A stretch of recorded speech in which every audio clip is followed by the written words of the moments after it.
আমাদের নারী ফুটবলে যেটা ঘটতেছে, শুরুতে এটা একটা আবেগের ব্যাপার ছিল। পরে এটা আস্তে, আস্তে সার্কাসে পরিণত হলো। এবং এখন যেটা হচ্ছে সেটাকে আসলে আমরা বলতে পারি স্টুপিডিটি। এইটা এক ধরনের মানে অসভ্যতাই হচ্ছে। এবং ২ পক্ষই যে ধরনের ইগো দেখাচ্ছেন, যে ধরনের কথাবার্তা বলতেছেন, আমি একটু আমাদের মেয়েদের কথা বেশি বলবো যে তারা যে ধরনের কথাবার্তা সোশ্যাল মিডিয়ায় বা মিডিয়াতে বলতেছেন, এটা আসলে ভদ্রতার সীমা ভঙ্গ করতেছে। একই সঙ্গে কোচের কথা বলব যে উনিও প্রফেশনালিজমের যে একটা ভদ্রতা থাকা উচিত, যে একটা কার্সি থাকা উচিত, সেটা সম্ভবত ভুলে গেছেন। আমার মনে হয় ফুটবল ফেডারেশনকে অনতিবিলম্বে ২ পক্ষকেই একটু শাস্তির আওতায় আনা উচিত। মানে এই ব্যাপারটা আলোচনায় তো সমাধানের চেষ্টা হলো। তাবিতাওয়াল আমাদের প্রেসিডেন্ট, উনি তো চেষ্টা করছেন ভদ্রভাবে যাতে মেটে। কিরণ আপা সম্ভবত একটা বৈঠকও করছেন, বৈঠক করে জানাইছিলেন সব মিটে গেছে। তারপরে আমরা দেখতেছি যে ২ পক্ষই কথাবার্তা বলতেছে। এই ধরনের কথা বলতে আমি একটুও লজ্জাবোধ করতেছি না। কারণ আমাদের টপ লেভেল কোনো স্পোর্টসে এর আগে আমি এই ধরনের আলোচনা, এই ধরনের কথাবার্তা কোনো পক্ষের কাছ থেকে শুনি নাই। ফলে এই ২ পক্ষকে শাস্তির আওতায় আনা উচিত বলে আমি মনে করি। সেই জিনিসটা কেন মনে করি এবং কি আসলে নোংরামিটা দাঁড়াইছে সেটা সামান্য একটু বলি। দেখেন, ঘটনার শুরু আমাদের এই পিটার বাটলারের নিয়োগের পর থেকে। এখন এই ঘটনার পেছনে পল স্মলি আছে না অন্য কেউ আছে, সেসব আলোচনা আমার কাছে আরও নোংরা মনে হয়। এসব আলোচনা বাদ দেন। মূল ব্যাপারটা হচ্ছে যে পিটার বাটলার ছিল আমাদের একাডেমির দায়িত্বে, সেখান থেকে তারে নারী দলের দায়িত্ব দেওয়া হলো। এখন আমাদের নারী দল আমাদের সবসময় খুব সেন্সিটিভ জায়গা, আমাদের প্রাইডের জায়গা। কারণ আমাদের নারীর দল এ পর্যন্ত আমাদের যতগুলো অ্যাচিভমেন্ট এনে দিচ্ছে সাউথ এশিয়ান পর্যায়ে, এতগুলো অ্যাচিভমেন্ট আমরা কোনো ধরনের স্পোর্টস টিম থেকে পাই নাই। শুধু পুরুষ ফুটবল বা অন্যদের কথা বললে হবে না, আমরা যদি ক্রিকেটেরও বিভিন্ন টিমের ক্ষেত্রে ধরি, একমাত্র আমাদের আন্ডার 19 দলটা একটা ওয়ার্ল্ড কাপ জিতছে। কিন্তু যদি নাম্বার অফ ট্রফির কথা বলেন তাহলে আমাদের নারী দলটা অনেক বেশি জিতছে। তারা এজ লেভেলে একের পর এক সাউথ এশিয়ান ট্রফি জিতছে। এরপরে সিনিয়র লেভেলে এসে টানা ২টো সাউথ এশিয়ান ট্রফি জিতছে। সব মিলে এই দলটাকে স্যালুট করার কোনো বিকল্প নাই। এবং আমরা দেখছি আমাদের রাষ্ট্রের তরফ থেকে তাদেরকে সর্বোচ্চ সম্মান দেওয়া হয়েছে। আমাদের প্রধান উপদেষ্টা নিজে ডেকে তাদেরকে সম্বর্ধনা দিচ্ছেন। এরপরে তাদেরকে ২১শে পদকের জন্য নাম ঘোষণা করা হয়েছে। মানে সব মিলে ওদের যা প্রাপ্য, এটা তো কখনোই দেওয়া সম্ভব না। ওরা যে পরিমাণে গৌরব আমাদেরকে এনে দিছে, সেই প্রাপ্য সম্মানের কাছাকাছি একটা দেওয়ার চেষ্টা সবাই কিন্তু করছে। এরপরে আমাদের ফেডারেশন মনে করছে তাদের একটু বেটারমেন্টের জন্য, যেটা কয়েকদিন আগে তাবিতাওয়াল বলতেছিলেন বিএফএফ প্রেসিডেন্ট, যে আমরা তো এখন শুধু সাউথ এশিয়ান পর্যায়ে আটকে থাকবো না, যেহেতু সাউথ আফ্রিকান পর্যায়টা আমাদের নানাভাবে উইন করা হয়ে গেছে, এখন এইটা নিয়ে পড়ে থাকলে তো হবে না, আমাদেরকে এখন এশিয়ান পর্যায়ের কথা ভাবতে হবে। হয়তো সেসব পরিকল্পনার থেকেই ব্রিটিশ কোচ পিটার বাটলার, বেশ হাই প্রোফাইল কোচ, ওনাকে নারী দলের সঙ্গে যুক্ত করা হয়েছে। পরপরই একটা ঝামেলার লক্ষণ টের পাওয়া গেছে। পিটার বাটলারের আমার যেটা পড়ে শুনে মনে হয়েছে, না কথাবার্তায় মনে হয়েছে যে উনি ফিটনেস এবং এজ নিয়ে খুব কনসার্ন। উনি দলে ঢুকেই যেটা করছেন যে আমাদের বেশ কয়েকজন তারকা খেলোয়াড় তাদের ফিটনেস ইস্যু ছিল, তাদেরকে একটু সাইড বেঞ্চ করার চেষ্টা করছেন। একই সঙ্গে এজটাও উনি বিবেচনায় নিয়েছেন। আমার ধারণা ওনার ওই যে একটু ভিশনারি কোচ থাকে না, উনি ওই টাইপের। এবং আগে একটা কন্টেন্টে বলছি যে স্কুল মাস্টার টাইপের কোচ, সারা পৃথিবীতে থাকে এই ধরনের কোচ। তো একটা ফিটনেস ফ্রিক এবং ভিশনারি এবং স্কুল মাস্টার এরকম একটা কোচের যা করা উচিত উনি তাই করছেন। সেটা কি করছেন, আনফিট খেলোয়াড়দের সাইড বেঞ্চে বসায় দিয়েছেন, একটু এজড খেলোয়াড়দের সাইড বেঞ্চে বসায় দিয়েছেন এবং ইয়াঙ্গার খেলোয়াড়দের প্রমোট করছেন। কারণ কি, উনি হয়তো চাইছেন যে ৩ বছর পরে আমার টিম কোথায় থাকবে সেইটা দেখতে চাই। খুব ভালো চিন্তা, কিন্তু এটা আরও ভদ্রতার সঙ্গে আরও টেকনিক্যালি করা যেত, অবশ্যই করা যেত। সারা পৃথিবীতে কোচরা তো এটাই করে, এটা তো নতুন কিছু না। উনি এমন কোনো রকেট আবিষ্কার করেন নাই, নতুন একটা কিছু করতেন কথা ছিল। যা করছেন এটা আরও ভদ্রভাবে করা যেত। খেলোয়াড়দের উপরে এরকম আক্রমণাত্মক কথাবার্তা বলার দরকার ছিল না। যাই হোক, করছেন করছেন, সেটা নিয়ে খেলোয়াড়রা যে প্রতিক্রিয়া দেখালো সেটাও বাড়াবাড়ি। মানে একবারে সাউথ এশিয়ান চ্যাম্পিয়নশিপ চলা অবস্থায় সেখানে বসে কার্যত তারা বিদ্রোহ শুরু করলো, যে মিডিয়াতে কথা বলা শুরু করলো। আমাদের মিডিয়া যারে ফোন দেয় সেই মেয়েই দেখি ইন্টারভিউ দেয়। সে বলে যে পিটার বাটলার তারা এইভাবে ডিস্টার্ব করতেছে, সিনিয়রদের আউট করে দিচ্ছে, আগের ম্যাচে পিটার বাটলারের টিম খেলছে, ওটা আমাদের টিম না, অমুক। এবং বাটলার এক পর্যায়ে ক্ষুব্ধ হয়ে সম্ভবত সেমিফাইনাল ম্যাচটার আগে বললো যে ঠিক আছে, কালকে তোমাদের পছন্দের টিম নামাবো, এবং মিডিয়াতেই সে বললো। দুই পক্ষে মিডিয়ায় কথা বলা খুব ওস্তাদ, যার মনের ভিতরে যা আছে একবারে সব মিডিয়ারে বলে দিতে হবে। ওপেন প্রেস কনফারেন্সে উনি বললো যে কালকে যে টিমটা নামবে ওই টিমটা আমার না, ওদের পছন্দের নাম আছে। ওই টিম জিতে ফাইনালে গেল। এখন পিটার বাটলারের উচিত ছিল, আমি মনে করি নৈতিকভাবে তার আসলে ফাইনালের সময় পদত্যাগ করা উচিত ছিল, অ্যাটলিস্ট ট্রফি জিতে। কারণ সে তো মোরালি হেরে গেছে। যখন আপনি প্রেস কনফারেন্সে বা মিডিয়াতে বলেন, বাংলা ট্রিবিউনের ইন্টারভিউ আমার এখনও মনে আছে, আমি দেখাতে পারবো, ওখানে উনি বলছেন যে এটা আমার টিম না। তো আপনি একটা টিমরে ওন করেন না, সেই টিম জিতছে, সেই টিমের সাফল্যের ভাগিদার কেমনে হন? এটা তো পিটার বাটলারের বিপক্ষে আমার একটা বড় অভিযোগ। ওকে, ঠিক আছে যে কেউ এই নৈতিকতা বর্জিত হইতেও পারে, যদি তার কোয়ালিটি থাকে আমরা তারা রাখবো। এরপরে দেশে আসলো, দেশে আসার পরে আমাদের 18 জন ফুটবলার রীতিমতো বিশাল একটা ইংরেজি চিঠি প্রেসের সামনে পড়ে এবং বিএফএফ দিয়ে জানালো তারা বাটলারের আন্ডারে অনুশীলন করবে না। এবং সেখানে বেশ কিছু অভিযোগ আসলো। আমি আগে একদিন একটা কন্টেন্ট করছিলাম, সেখানে আমি বলছিলাম যে ভেতরের ব্যাপার স্যাপার আমি বুঝি না, জানি না। যে এটা আমি অনেক কাল ধরে, বিশেষত আমাদের ওমেন ফুটবল মোটামুটি হাইলাইটেড হওয়ার পর থেকে আমি কোনোদিনই ওই দিকে রিপোর্টিং করি না, ফলে ভেতরের বিষয় জানার আমার কোনো সুযোগও নাই। আমি পড়ে শুনে যা বুঝতেছি, মেয়েরা যে অভিযোগগুলো করলো এগুলো আসলে কোনো অভিযোগ না। যেমন একটা মেয়ে অভিযোগ করলো যে সে কফি খায় কেন এটা, বা কফি খায় কিনা এগুলো বোধহয় জিজ্ঞেস করছে, সে ডেটিং করে কিনা এটা জিজ্ঞেস করছে। বডি শেমিংয়ের অভিযোগ করলো, বডি শেমিংয়ের অভিযোগটা কি, একটা মেয়েরে বলছে তুমি মোটা হয়ে গেছো। এখন এগুলো কিন্তু কোচ হিসাবে তার কাজ। আমি আগের কন্টেন্টেও বলছি যে আপনারা ইন্টারন্যাশনাল ফুটবল বা টপ লেভেল ফুটবল সম্পর্কে আরেকটু জানার চেষ্টা করেন। ধরেন আপনি কফি খান, এটা নিয়ে যদি কোচ কোনো কথা বলে থাকে তাহলে সে সঠিক করছে। মানে সে বুঝতে চায় যে এই মেয়েটার পার ডে ক্যাফিন কনজামশন কেমন হচ্ছে। আপনি যদি একটা সার্টেন মাত্রার বেশি ক্যাফিন কনজামশন করেন, আপনার ঘুম হবে না ঠিক মতো, আপনি ভোরবেলায় উঠে প্র্যাকটিসে মনোযোগ দিতে পারবেন না। ফলে এই চিন্তাটা তো থাকবেই। আপনার ডেটিং নিয়ে জিজ্ঞেস করছে যে তুমি ডেটিং করো কিনা, এইটাতে তারা আপনার সোজা কথা দুশ্চরিত্র ভাবার কোনো কারণ নেই। দেখেন, আমি আগেও বলছি, এবারও বলি, এই যে এই ইন্ডিয়া টিম ওয়ার্ল্ড কাপ খেলতে যাচ্ছে, ইন্ডিয়া টিমকে গার্লফ্রেন্ড এবং বউ নেওয়া নিষেধ করে দেওয়া হয়েছে। এটা কি তাদের পার্সোনাল লাইফে হস্তক্ষেপ হিসেবে নিচ্ছে তারা? এটা হচ্ছে একটা টেকনিক্যাল সিদ্ধান্ত। কোচ চায় না যে তারা ডিস্ট্রাক্টেড হোক। এছাড়া আপনারা শুনলে অবাক হবেন, 2006 ওয়ার্ল্ড কাপে মানে এইগুলো বলতেও একটু খারাপ লাগে, আপনারা তো অল্প বয়সী। 2006 ওয়ার্ল্ড কাপে, 2010 ওয়ার্ল্ড কাপে আমরা দেখছি বিভিন্ন কোচ তার খেলোয়াড়দের সেক্সুয়াল লাইফ কী হবে সেটাও ঠিক করে দেয়। মানে সেই এই পর্যায়ে ফুটবলে কাজ হয়, এবং ইউরোপিয়ান ফুটবলের খোঁজখবর যদি রাখেন তাহলে কোচদের সীমা যে কত বেশি এটা আপনারা কল্পনাও করতে পারবেন না। ফুটবল কোচ ওই ফুটবল টিমের কাছে অলমোস্ট ঈশ্বরের মতো ক্ষমতাধর। সে পার্সোনাল লাইফ তো দূরে থাক, আপনার অন্তর্বাস নিয়েও কথা বলবে যে এই অন্তর্বাস পড়লে তোমার ট্রেনিং ভালো হবে না। এখন আপনি বলতে পারেন যে আপনারা মেয়ে একটা পুরুষের কাছ থেকে এই ধরনের কথা আপনারা আশা করেন না।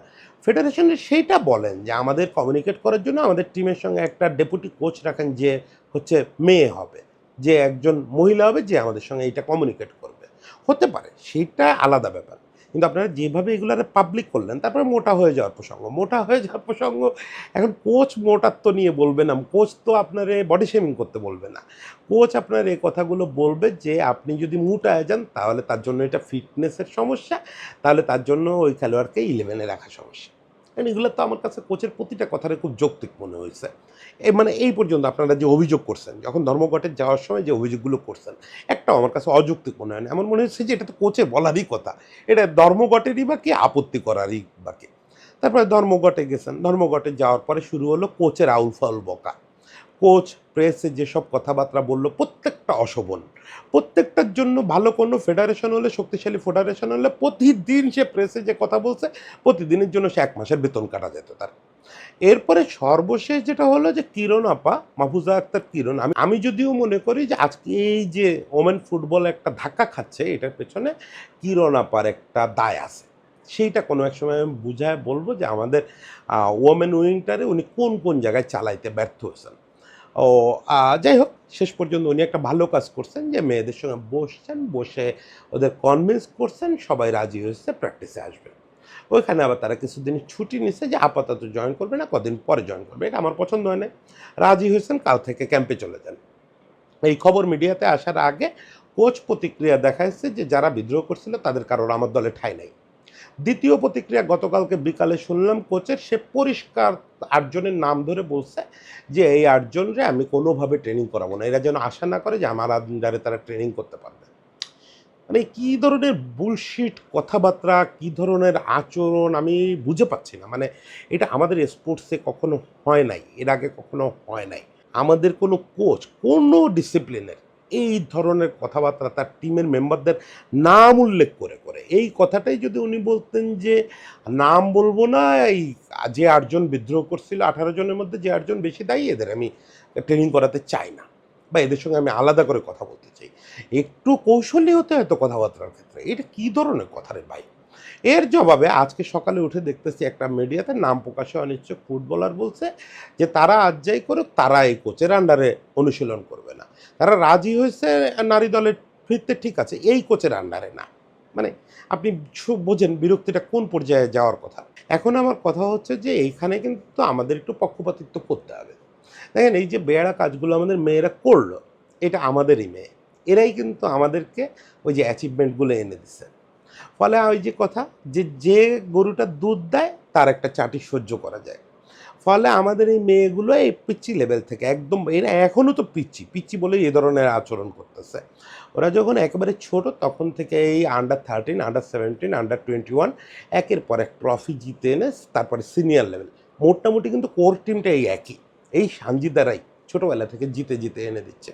ফলে আমাদের এই মেয়েরা টুকটাক যা ভুল করছে সেটা সম্ভবত একটু ক্ষমা সুন্দর দৃষ্টিতে দেখা হচ্ছে। তারপরেও যে বা যারা এই যে অশোভন কথাগুলো মেয়েদের মধ্যে কথা বলতেছে তাদেরকে আমার মনে হয় ফেডারেশন চাইলে ছোটোখাটো শাস্তি দিতে পারে। কিন্তু কোচের ব্যাপারটা আমার মনে হয় না যে ক্ষমার জায়গায় আছে। উনি আমাদের মেয়েদের নিয়ে যে জাতীয় কথাবার্তা বলছেন এইটা, এবং মানে যে ইগো দেখানোর চেষ্টা করতেছেন, এটা আমার কাছে মনে হচ্ছে উনি ফেডারেশনের চেয়েও বড় হয়ে গেছেন। ফেডারেশন একটা দায়িত্ব দিচ্ছে কিরণ আপাকে। তাবিতাউল সাহেব দেশে আসছেন, উনি ব্যস্ত হচ্ছে হামজাকে নিয়ে। মানে বোঝেন আমাদের ন্যাশনাল টিমে বিশ্বের একটা বড় তারকা জয়েন করতেছে, এই কদিন পরে সেটা নিয়ে ফেডারেশন ব্যস্ত, তার মধ্যে এরা এইসব তালগোল পাকাচ্ছে। যাই হোক, তাবিতাউল সাহেব দায়িত্ব দিচ্ছেন কিরণ আপারে, কিরণ আপা একটা সমাধান করছে। তারপরে কোচ কী করে এই কথা মিডিয়াতে বলে? কোচ কি তাহলে বিএফএফ এর বাইরের কেউ? বিএফএফ সমাধান করে ফেলছে, বিএফএফ বলছে যে সব প্রবলেম সলভ হয়ে গেছে। এরপরে আপনি কোচ কেমনে এই জাতীয় কথা বলেন? এটার জন্য তার পানিশড হওয়া উচিত। এবং আমি মনে করি যত ভালো কোচই হোক, সে যদি এটার জন্য সরি না বলে ফেডারেশনকে, তাহলে তাকে আসলে বাড়িতে ফিরে যেতে বলা উচিত। আর আমাদের মেয়েদের আরেকটা কথা বলি, আপনারা খুব বেশি সেন্সিটিভ আচরণ করতেছেন, খুব অপরিপক্ক আচরণ করতেছেন। আমি নাম বলতেছি না, খুবই তারকা একটা মেয়ে, খুবই তারকা একটা মেয়ে, এর মাঝে তার ইনস্টাগ্রাম বা টুইটারে সে একটা ছেলেরে কিছু জবাব দিচ্ছে। ছেলেটা তো আক্রমণ করছে, বুলিং করছে, বাজে আচরণ করছে। এটা আমাদের সোসাইটির জন্য নতুন কিছু না। কিন্তু ওই মেয়েটা যে ভাষায় উত্তর দিছে, ভাই এটা সোশ্যাল মিডিয়া, এটা তো সবাই দেখতেছে যে আপনি পাল্টা কী আচরণ করতেছেন। আপনারা যদি মনে করেন যে আপনারাই বাংলাদেশের স্পোর্টসে প্রথম বুলিংয়ের শিকার হচ্ছেন, প্রথম হ্যারাসমেন্টের শিকার হচ্ছেন, তাইলে আপনারা বোকা স্বর্গে বসবাস করতেছেন। এই দেশে সেলিব্রিটি হওয়া মানেই এগুলো শিকার হওয়া। আমাদের বড় সেলিব্রিটিদের কথা বাদ দেন, আমাদের মিথুন বা আমাদের এই যে লিটন, ওরা ফেসবুকে যে পরিমাণে হ্যারাসমেন্টের শিকার প্রতিনিয়ত হয়, যে পরিমাণে হয়, বা আমাদের মেয়ে ক্রিকেটার যারা আছে ওদের সঙ্গে একটু আলাপ করে দেখেন যে ওরা কী পরিমাণে হ্যারাসমেন্টের শিকার হয়। ওদের পার্সোনাল প্রোফাইলে গিয়ে গালিগালাজ করা, মেসেজ দেওয়া, ইভেন দেখেন তামিম ইকবালের মতো খেলোয়াড়ের রাত ৩টায় ফোন দিয়ে তার বউরে গালিগালাজ করা হয়েছে, এবং যে গালিগালাজ করা হয়েছে এটা আপনাদের কাউরে করা হলে আমি নিশ্চিত আপনারা খুন করে ফেলতেন। তামিম কিচ্ছু করে নাই, এটা নিয়ে দুঃখ প্রকাশ করছে, সে তার পরিচিত মহলে দুঃখ জানাইছে যে এইটা কোনো করে মানুষ। তামিম ইকবালের ছবি বিক্রয়.com-এ তুলে দেওয়া হয়েছে বিক্রির জন্য। কী হয়েছে? এটা তো সহ্য করতে হবে আপনাকে সেলিব্রিটি হতে গেলে। পাল্টা আপনি যদি এরকম অশ্লীল কথাবার্তা বলেন, আপনি যে কথাবার্তাগুলো লিখছেন ওই পোস্টের নিচে রিপ্লাইতে, এইটা একজন একজন কোনোভাবেই একজন স্পোর্টসম্যানদের কাছ থেকে মানা যায় না। আপনি একজন স্পোর্টসম্যান, আপনি ন্যাশনাল টিমকে রিপ্রেজেন্ট করতেছেন বা করছেন, আপনাকে অনেকে অনুসরণ করে। আপনি পাহাড়ি একটা মেয়ে, আপনার পাহাড়ের শত শত মেয়ে জানে যে দিদি ন্যাশনাল টিমে খেলতেছে, দিদি যা করে আমাকে তাই করতে হবে। তাহলে ওই মেয়েগুলো কালকে থেকে কী করবে? ওই গালিগালাজগুলো শিখলো ওরা। তার মানে ওরা জানে যে টুইটারে বা ইনস্টাগ্রামে কেউ আমারে গালি দিলে তার বদলে এইসব অশ্লীল গালি আমাকে দিতে হবে। আপনারা মেয়েরা একটু সেন্সেবল হন, আপনারা সেলিব্রিটি এখন, এটা ছেলে খেলা নাই।